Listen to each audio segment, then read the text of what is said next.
സോന, ഒരു സംശയവുമില്ല. കാരണം ജസ്പ്രീത് ബുംറ ലോകത്തിലെ തന്നെ ഏറ്റവും മികച്ച ബൗളറാണ് എന്ന കാര്യത്തിൽ ആർക്കും സംശയമില്ല, സഞ്ജുവിനും സംശയമില്ല. അതുകൊണ്ട് തന്നെയാണ് സഞ്ജു കഴിഞ്ഞ മത്സരത്തിൽ ഇത്തരത്തിൽ ഒരു വാക്ക് പറയുകയും ചെയ്ത് അദ്ദേഹത്തിന് ഏറ്റവും മികച്ച താരത്തിനുള്ള പുരസ്കാരം നൽകിയപ്പോൾ പോലും അത് ജസ്പ്രീത് ബുംറയുടെ 2 ഓവറാണ് എന്ന് പറയാൻ കാരണം.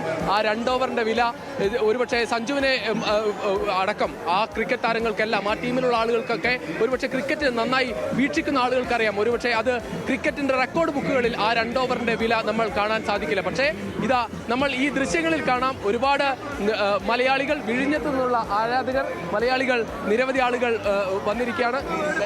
ഇതാ സഞ്ജു സാംസന്റെ ചിത്രങ്ങൾ വച്ച മലയാളി പൊളിയാട എന്ന് പറഞ്ഞ ആ ബാനർ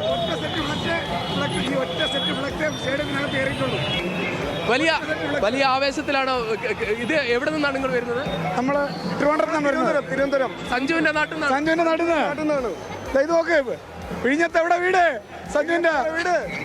അപ്പൊ വിഴിഞ്ഞത്തുകാരെ, തിരുവനന്തപുരംകാരെ എല്ലാവരും അവരുടെ നാട്ടിലുള്ള ആരാധകർ ആ തരത്തിൽ വലിയ ആഘോഷത്തിന് വേണ്ടി ഇവിടെ എത്തിയ നമ്മൾ നേരത്തെ പറഞ്ഞു, കേരളത്തിന്റെ വിവിധ ഭാഗങ്ങളിൽ നിന്നുള്ള മലയാളി ആരാധകർ വന്നുകൊണ്ടിരിക്കും. എന്തായാലും നമ്മൾ നേരത്തെ ഇവിടെ ചോദിക്കുമ്പോൾ ഒക്കെ സഞ്ജുവിന്റെ ജേഴ്സി കിട്ടാനില്ല, ആ തരത്തിൽ ആളുകൾ അന്വേഷിക്കുന്നുണ്ടായിരുന്നു.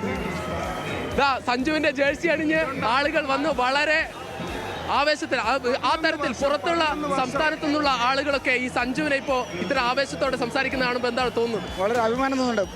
കേരളീയർ മാത്രം വളരെ അഭിമാനത്തോടും പ്രതീക്ഷയോടും കാത്തിരുന്നു. ഇന്ന് ഇന്ത്യ മുഴുവൻ ആ പ്രതീക്ഷയോടാണ് ഇവിടെ വന്നത്. അവർക്ക് എല്ലാവർക്കും സഞ്ജു ആ ഒരു സമ്മാനം നൽകി. ഇതുപോലെ ഒരു മലയാളി താരത്തെ ഈ തരത്തിൽ ആഘോഷിക്കുന്നത് അധികം കണ്ടില്ല. അഭിമാനം എന്ന് മാത്രമേ പറയാനുള്ളൂ.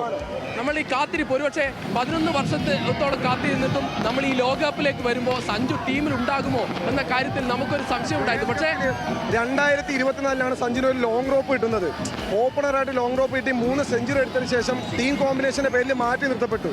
അതിനുശേഷം ഒരു പ്ലെയർ തിരിച്ചു വരുമ്പം അയാൾക്കുണ്ടാകുന്ന കോൺഫിഡൻസ് ഡ്രോപ്പ് നമ്മൾ തിരുവനന്തപുരത്ത് കണ്ടതാണ്. തിരുവനന്തപുരത്തെ കഴക്കൂട്ടത്ത് സഞ്ജുവിന്റെ കളി കാണാൻ പോയൊരു വ്യക്തിയാണ് ഞാൻ. അന്ന് സഞ്ജുവിന്റെ ബോഡി ലാംഗ്വേജ് കണ്ട് അത്രയും ഇഷ്ടത്തോളം ഞങ്ങൾ കളി കണ്ടിട്ട് അത്രയും വിഷമിച്ചിറങ്ങി വന്നതാണ്. അന്ന് ഞാൻ കരഞ്ഞുകൊണ്ട് സ്റ്റാൻഡ്സിൽ നിന്ന് ഇറങ്ങിയവനാണ് ഞാൻ. എന്നിട്ട് ഇന്ന് സബ്സ്റ്റിറ്റ്യൂട്ടായിട്ട് ആദ്യത്തെ 4 കളി വെളിയിരുന്നു. തിരിച്ചു വന്നിട്ട് ബാക്കി കണ്ടത് നമ്മളെല്ലാവരും കണ്ടതാണ്. ഇന്ന് പ്ലെയർ ഓഫ് ദി ടൂർണമെന്റ് അവിടെ അനൗൺസ് ചെയ്യുമ്പം ആ ഗാലറി മുഴുവൻ സഞ്ജുവിന് വേണ്ടി വിളിക്കുകയായിരുന്നു. വാങ്കഡയിലെ സ്റ്റേഡിയം രോഹിത് ശർമ്മയ്ക്കും വിരാട് കോഹ്ലിക്കും പിന്നെ ധോണിക്ക് ശേഷം ഇന്നലെ സെമി ഫൈനലിൽ ആർത്ത് വിളിച്ചത് സഞ്ജുവിന് വേണ്ടിയാണ്. ഇതൊക്കെ ഒരു മലയാളി എന്ന നിലയിൽ നമ്മൾ ആഗ്രഹിച്ചതാണ്. 11 വർഷം, 2015 മുതൽ 2026 വരെ 11 വർഷം നമ്മൾ അവൻ്റെ കളി കണ്ട് അവസാനം അവൻ നമുക്ക് വേണ്ടി ഡെലിവർ ചെയ്ത ദിവസമാണ്. ലോകത്ത് എവിടെ മലയാളികളുണ്ടായാലും, ഇന്ത്യയിലോ എവിടെ മലയാളികളുണ്ടായാലും ഇന്ന് എല്ലാവരും ആഘോഷിക്കണം. എല്ലാവർക്കും വേണ്ടി ഇന്ന് അവൻ അവിടെ കളിച്ചതാണ്. അത്ര ഇമോഷണലിയാണ് ഞങ്ങൾ ഈ സംസാരിക്കുന്നത്. തിരുവനന്തപുരത്ത് നിന്ന് ഞങ്ങൾ വന്നവരാണ്, ബാംഗ്ലൂർ ഞങ്ങൾ വർക്ക് ചെയ്യുന്നതാണ്, തിരുവനന്തപുരത്ത് വന്നതാണ്. സെമി ഫൈനലിൻ്റെ മുമ്പ് സിംബാബ്വേയുടെ കളി കണ്ടിട്ട് ടിക്കറ്റ് ബുക്ക് ചെയ്ത വ്യക്തിയാണ് ഞാൻ. പ്രതീക്ഷയായിരുന്നു ഇവൻ കളിക്കുമെന്ന്, സെഞ്ചുറി അടിക്കുമെന്ന് പ്രതീക്ഷിച്ചു. പക്ഷേ it doesn't matter to be honest. അവനൊരു ടീം പ്ലെയറാണ്. രാജസ്ഥാനിൽ കളിക്കുമ്പോൾ തൊട്ടേ ടീം പ്രശ്നം. കാരണം സെഞ്ചുറി സഞ്ജുവിന്റെ മുന്നിലെ ചിന്തയില്ല. It doesn't matter to be honest. അവൻ്റെ വേർഡ് തന്നെ എടുത്താൽ it's all about how you score the runs, in which pace you score the runs, how much it is effective for the team. അത്ര മതി. അത് നമുക്ക് ഒരുപക്ഷെ മലയാളിക്ക് വലിയ സെറ്റപ്പിൽ നിന്ന് വന്ന് ടീമിലേക്ക് വന്ന ആളുകളൊക്കെ ഉണ്ട്.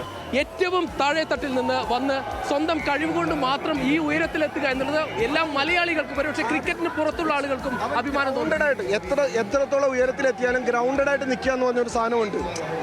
അത് നമുക്ക് എല്ലാവർക്കും കാണുന്നതല്ല. പക്ഷെ അതെന്ന് പറഞ്ഞാൽ അത് ആ വ്യക്തിയുടെ ഒരു പേഴ്സണാലിറ്റിയാണ്.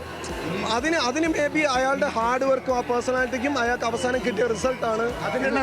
അതിനുള്ള ഫലമാണ് ഇവിടെ കണ്ടത്. ഇനി വരുന്ന തലമുറയ്ക്ക്, അത് മലയാളിക്ക് ആൺകുട്ടിക്കായാലും പെൺകുട്ടിക്കായാലും ക്രിക്കറ്റിലേക്ക് കടന്നു വരാനും അഭിമാനത്തോടെ കളിക്കാനും അവർക്ക് കഴിയുമെന്നുള്ളതാണ്. അതിനുള്ളൊരു ബെഞ്ച് മാർക്കാണ് സഞ്ജുവിൽ എനിക്ക് തോന്നിയത്. പലപ്പോഴും നമ്മൾ ഒരുപാട് തിരിച്ചടി നേരിടുമ്പോൾ തകർന്നു പോകാതെ വെയിറ്റ് ചെയ്യുക എന്നുള്ളതുകൊണ്ട് ആ അർത്ഥത്തിൽ സഞ്ജുവിനെ കുറിച്ച് പറഞ്ഞു. അദ്ദേഹം ടീമിൽ ഇല്ലാത്തപ്പോഴും കഠിനാധ്വാനം ചെയ്യുന്ന ആളാണ്. ക്ഷമാശക്തിയെക്കുറിച്ചൊന്ന് ആലോചിച്ച് നോക്കണം. ഒരു തവണയെങ്കിലും സഞ്ജു മോശമായിട്ടൊരു വാക്കോ നോക്കോ എവിടെയെങ്കിലും കൊടുത്തിട്ട് നിങ്ങൾക്കറിയാമോ? ഇല്ല. ആ ക്ഷമ എന്ന് പറയുന്നത് ചെറിയൊരു കാര്യമല്ല. അതിനുള്ളൊരു ഉപകാരമാണിത്. വളരെ അഭിമാനം, വളരെ അഭിമാനം. സഞ്ജുവാണ് ഈ തരത്തിൽ എല്ലായിടത്തും സഞ്ജുവാണ്. സഞ്ജു മയമാണ് തിരുവനന്തപുരത്ത് വന്ന ഈ ആരാധക കൂട്ടത്തിന് അവരുടെ സന്തോഷത്തിൽ അറിയാം. കാരണം അത്രമാത്രം വൈകാരികമായാണ് അവർ സംസാരിക്കുന്നത്. ആ കാത്തിരിപ്പ് നമുക്കറിയാം. 11 വർഷത്തോളം സഞ്ജുവിൻ്റെ ഇത്തരത്തിലുള്ള ഒരു സൂപ്പർ താര പദവിയിലേക്ക് ഈ ആരാധകർ കാത്തിരുന്നു. കാരണം അവരുടെ കാത്തിരിപ്പ് എന്ന് പറയുന്നത് ഓരോ ഘട്ടത്തിലും നമുക്കറിയാം. വെറും 60 മത്സരത്തിലധികം മാത്രമാണ് സഞ്ജു 11 വർഷം കൊണ്ട് കളിച്ചു തീർത്തത്. ഇത്രയും വലിയ ഒരു കാലയളവ് ഒരു താരം കളിച്ചാൽ അയാൾ ഒരു പക്ഷേ 150 200 മത്സരം കളിക്കേണ്ട ഒരു താരം. പക്ഷേ സഞ്ജുവിന് കിട്ടിയ അവസരം വെറും 60ഓളം മത്സരം മാത്രമാണ്. അദ്ദേഹം കളിച്ച മത്സരത്തെക്കാൾ കൂടുതൽ പുറത്ത് നിൽക്കുകയായിരുന്നു. സഞ്ജു പുറത്ത് നിൽക്കുകയായിരുന്നു. പക്ഷേ ആ സമയത്ത് സൂര്യകുമാർ യാദവിന്റെ വാക്കുകൾ കടമെടുത്താൽ അദ്ദേഹം പറയുന്നുണ്ടായിരുന്നു, കളിക്കുന്ന സമയത്ത് മാത്രമല്ല കളിക്കാത്ത സമയത്ത് പോലും സഞ്ജു സാംസൺ ഏറ്റവും പ്രധാനപ്പെട്ട കാര്യം അദ്ദേഹം മറ്റ് താരങ്ങളിൽ നിന്ന് പഠിക്കുമായിരുന്നു. അദ്ദേഹം തന്നെ പറഞ്ഞിട്ടുണ്ട്, വിരാട് കോഹ്ലിയിൽ നിന്ന്, രോഹിത് ശർമ്മയിൽ നിന്ന് അവരൊക്കെ എന്താണ് ചെയ്യുന്നത് എന്ന് പഠിക്കാൻ ഞാൻ എൻ്റെ മറ്റ് സമയം ഉപയോഗിച്ചു എന്ന് സഞ്ജു സാംസൺ പറഞ്ഞു. ആ താരം മറ്റ് താരങ്ങളെ നോക്കി പഠിച്ചതിൻ്റെ കൂടിയാണ്. അദ്ദേഹത്തിൻ്റെ കഠിനാധ്വാനത്തിൻ്റെ ഫലമാണ്.